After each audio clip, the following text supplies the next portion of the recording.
My name is Jessica, and I was 17 when my parents decided I no longer existed. 17, and I had never felt so utterly invisible.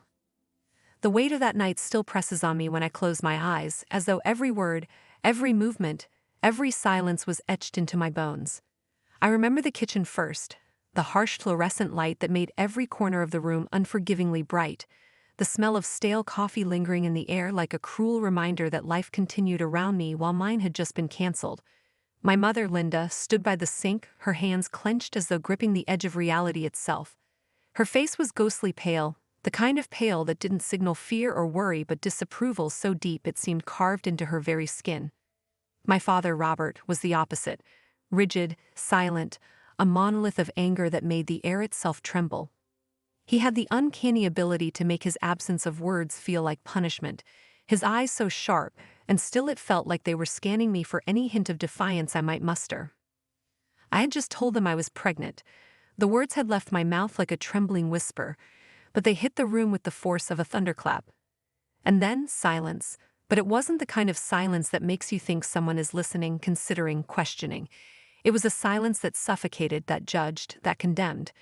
It pressed against my chest until I couldn't breathe. My heartbeat roared in my ears, each thump echoing in the empty spaces between their expressions, a frantic reminder that I had just become the embodiment of everything they despised. I had grown up thinking of them as unshakable, pillars of moral authority. My mother, Linda, who spent her days organizing church fundraisers, helping elderly neighbors, and teaching Sunday school, had always preached the importance of reputation, discipline, and obedience.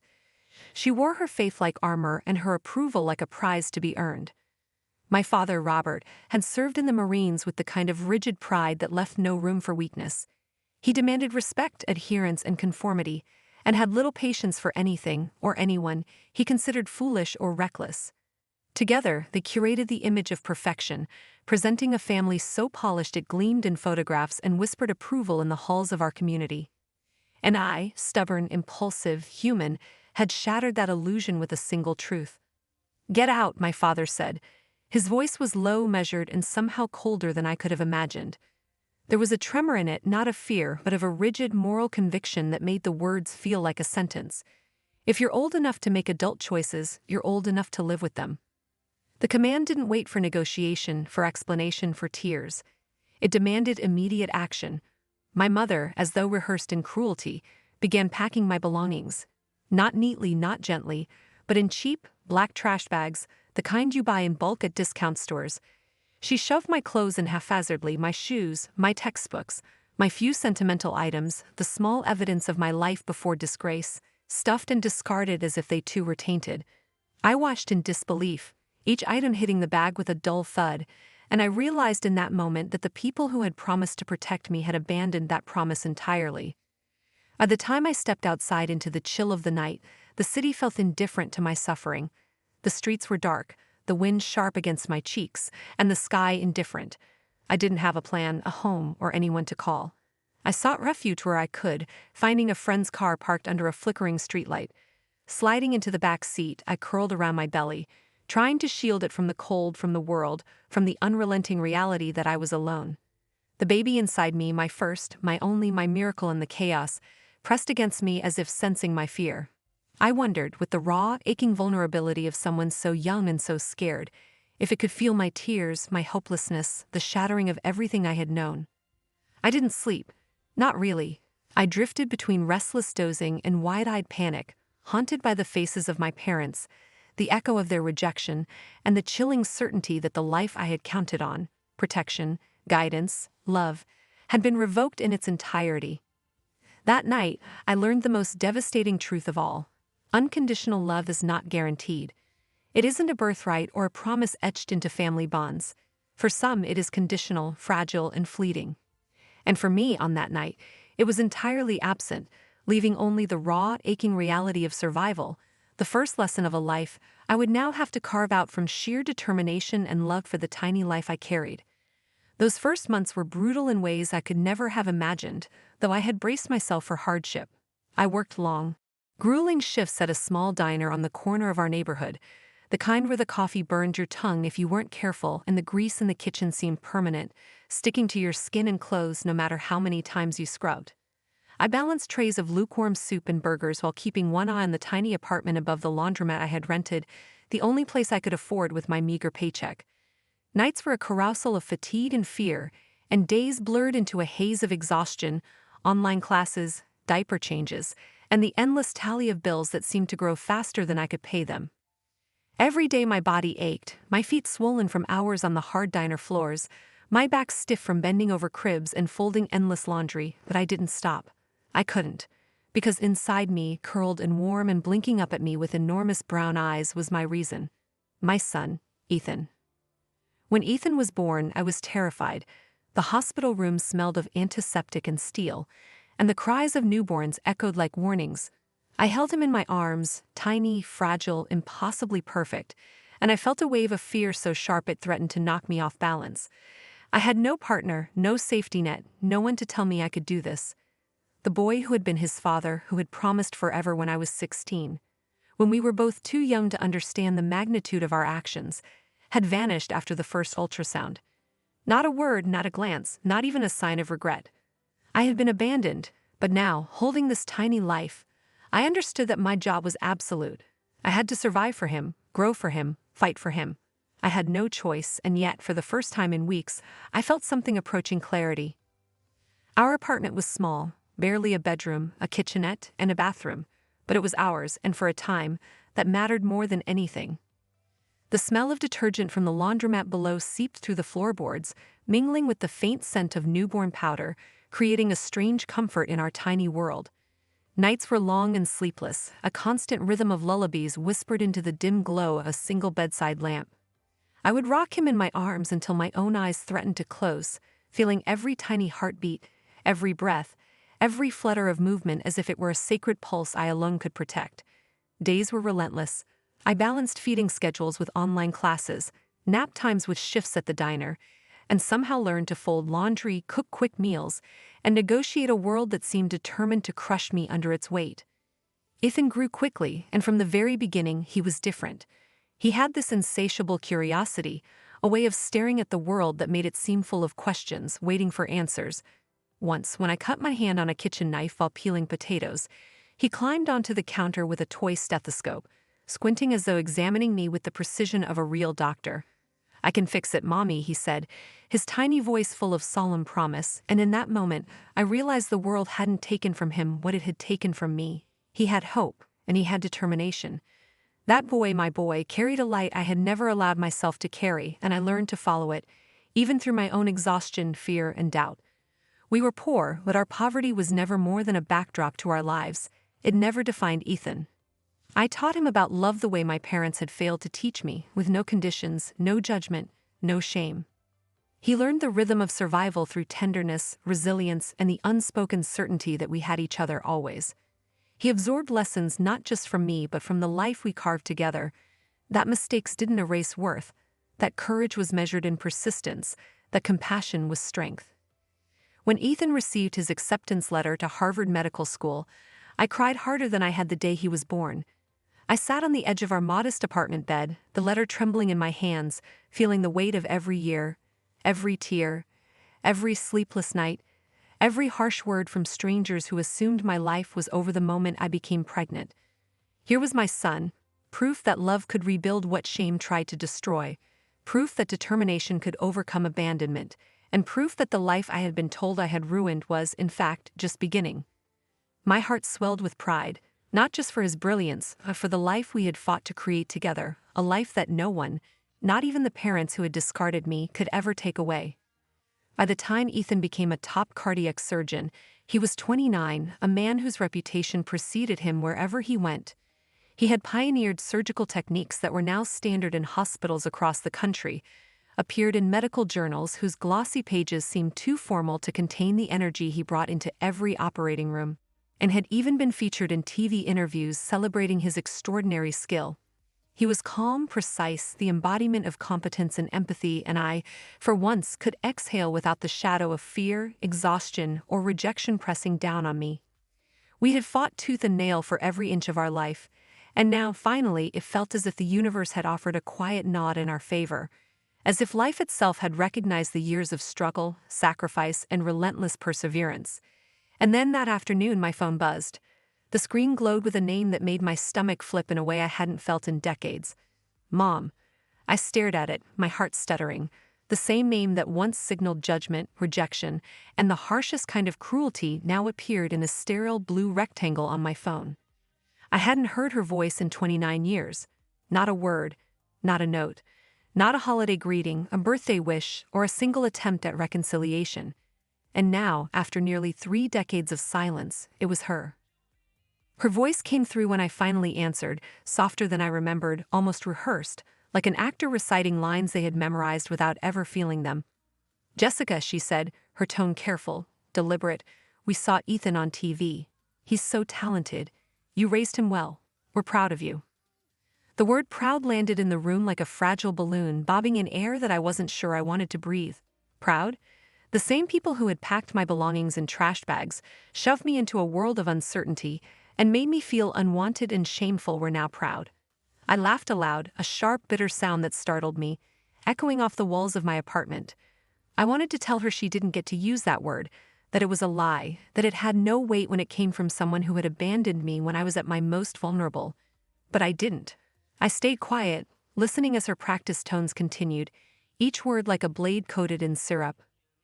Then came the real reason for her call, the reason her pride had suddenly materialized into action. We're organizing a community gala next month, she said, as though she had rehearsed this for weeks, maybe months. We'd love for Ethan to come, to represent the family. I blinked. My chest tightened. The words didn't register at first. The family? My mind raced, rewinding decades to that night when I was 17, pregnant, and cast out of the only home I had ever known. The cold look in my father's eyes, my mother's pale, relentless hands shoving my life into black trash bags, the utter finality of their decision. And now they wanted to represent us. Represent the family? The family? I repeated, my voice sharp, incredulous. You mean the family that kicked me out at 17?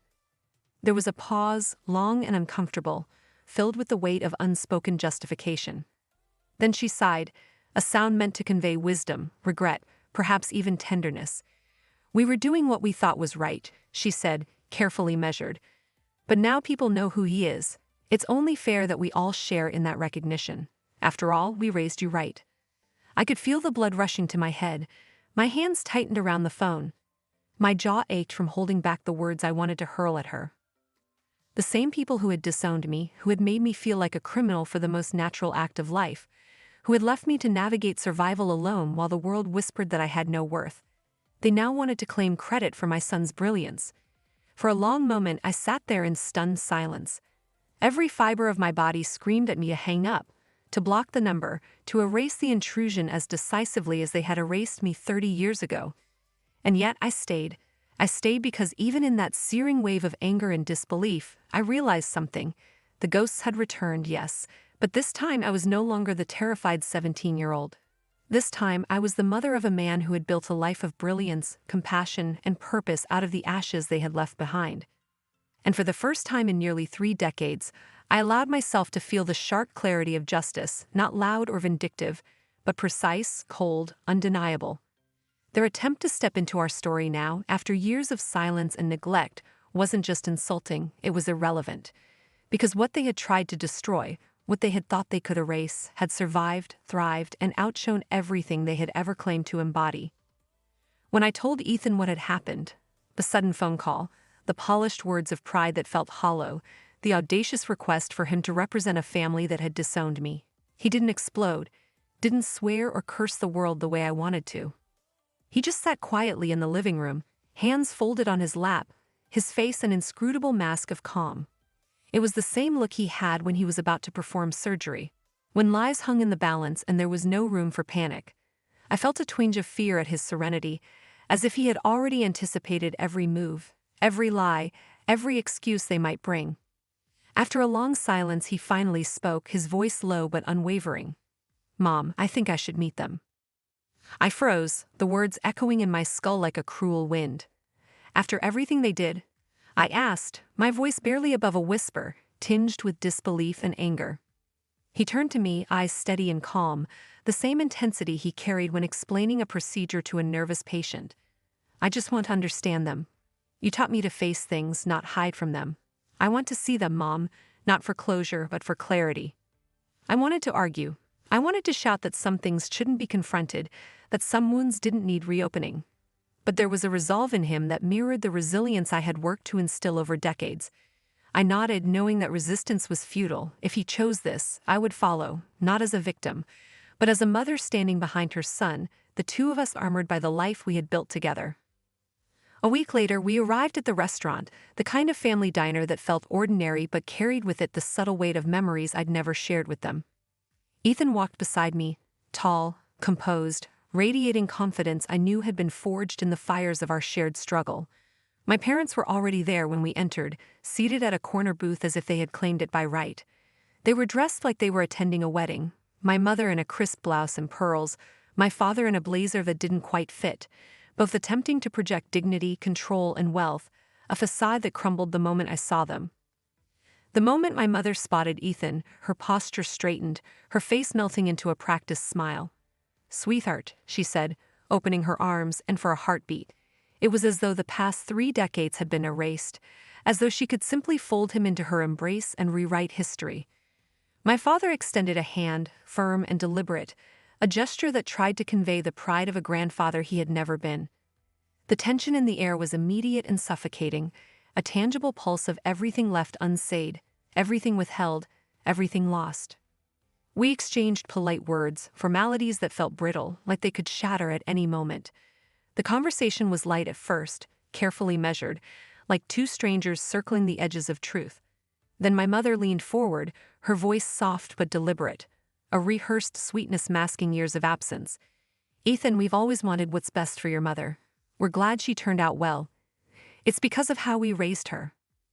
I felt my stomach tighten. The words were meant to assert authority, to reclaim a narrative they had no right to tell. My chest ached at the audacity, and for a moment I wanted to speak, to throw their hypocrisy in their faces. But Ethan didn't flinch. He set down his fork with deliberate calm, his gaze piercing both of them. The room seemed to hold its breath as he spoke, his voice steady, precise, and uncompromising. "With all due respect," he said, "you didn't raise her. She raised me, alone. When you turned your backs on her, she didn't break. She built a life from nothing. I'm standing here because she refused to give up on me, even when you gave up on her." A hush fell over the restaurant. Plates sat untouched. Conversations paused mid-sentence. My father's eyes dropped to the table, the firmness in his posture dissolving into shame he hadn't acknowledged in years. My mother's eyes glistened, tears forming decades too late, the rehearsed smile faltering under the weight of truth. Ethan continued, his tone unwavering, his words a scalpel slicing through layers of pretense. "If you ever tell anyone you had a hand in who I am today, it'll be a lie. The only person who deserves that credit is sitting right here." He nodded toward me, his eyes full of pride, respect, and unflinching clarity. "My mom." The gravity of that moment pressed on me, fierce and absolute.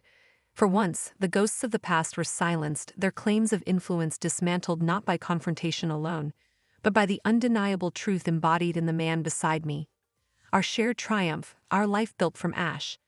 And in that silence, I felt a weight lift, the space around me charged with the quiet power of justice finally acknowledged. That night, I cried again, but the tears were nothing like the ones I had shed as a frightened 17-year-old, clutching my belly in the back of a car, wondering if anyone, anywhere, could ever love a child I carried alone. These tears were different. They were heavy with gratitude, pride, and the quiet satisfaction of watching decades of struggle transform into something undeniable, something luminous. The room around me was silent except for the faint hum of the city outside my apartment window. Yet within me, a storm of emotions swirled, relief, triumph, and a tenderness I hadn't allowed myself to feel in years. My parents never reached out after that dinner.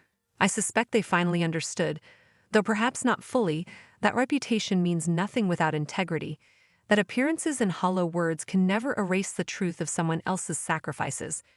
For the first time in my adult life, I didn't dwell on their absence as a mark of shame. Instead, I let it exist simply as a truth I no longer needed to carry like a wound. The narrative they had attempted to control was no longer theirs to claim. They had missed the decades that mattered, They had missed Ethan. They had missed me. A few weeks later, an invitation arrived that neither of us had anticipated. Ethan had been asked to speak at a national medical conference. I watched him prepare, meticulous as ever, pacing his study with a calm intensity that contrasted sharply with my own fluttering nerves. I polished the dress I would wear to the front row, thinking of every sleepless night, every diaper changed, every moment of fear when I wondered if I would ever have enough courage, enough money, enough strength, to give my son the life he deserved. All of it led to this moment, this room filled with the brightest minds in medicine, all waiting to hear what he had to say. When Ethan stepped onto the stage, there was a moment, a stillness, where the crowd seemed to hold its collective breath. He was composed, his presence commanding yet gentle, a blend of precision and warmth that had always defined him. And then he began. I grew up with one parent, a woman who worked double shifts, sacrificed her dreams, and believed in me when no one else did. This award isn't just mine, it's hers. The words struck me with a force I hadn't anticipated. I felt my chest tighten, a warmth spreading through me as if the weight of every hardship had been lifted and replaced by an extraordinary validation I had never expected, but had longed for in quiet moments. Cameras flashed, capturing his poised expression, the applause swelling in waves that seemed to echo off every wall, yet all I could see was the small boy who had once carried a toy stethoscope around our apartment, insisting he wanted to make people better. The audience rose, clapping and cheering, the sound filling the auditorium in a resonance that felt both public and intimate, like the world had acknowledged the truth we had always known in our small, private way. I blinked back tears, refusing to let them spill over, savoring instead the raw, visceral realization that the life we had built, every sacrifice, every moment of fear, every instance of stubborn persistence, had produced a triumph that could not be co-opted, manipulated, or belittled. As Ethan spoke, I remembered nights spent rocking him to sleep, whispering promises I wasn't even sure I could keep, yet somehow did. I remembered the years I worked endless hours, scraping together enough money for rent and food, and still somehow carving out moments of laughter, tenderness, and teaching him that the world could be cruel, but love and determination were stronger. And now here he was, standing on a national stage, acknowledging the foundation I had poured into his life, giving voice to the unspoken sacrifices that had shaped him into the remarkable man before me. It wasn't just pride I felt, it was a healing, subtle but profound, like a balm that settled over every scar left by my parents' abandonment. Their absence, once a source of despair, had become a quiet reminder of what we had built on our own, what we had achieved because of, not in spite of, the obstacles placed before us. In healing others through medicine, Ethan had also healed me, validating every choice I had made, every risk I had taken, every sleepless night I had endured. The applause eventually waned, replaced by murmurs and congratulations from colleagues, reporters, and peers.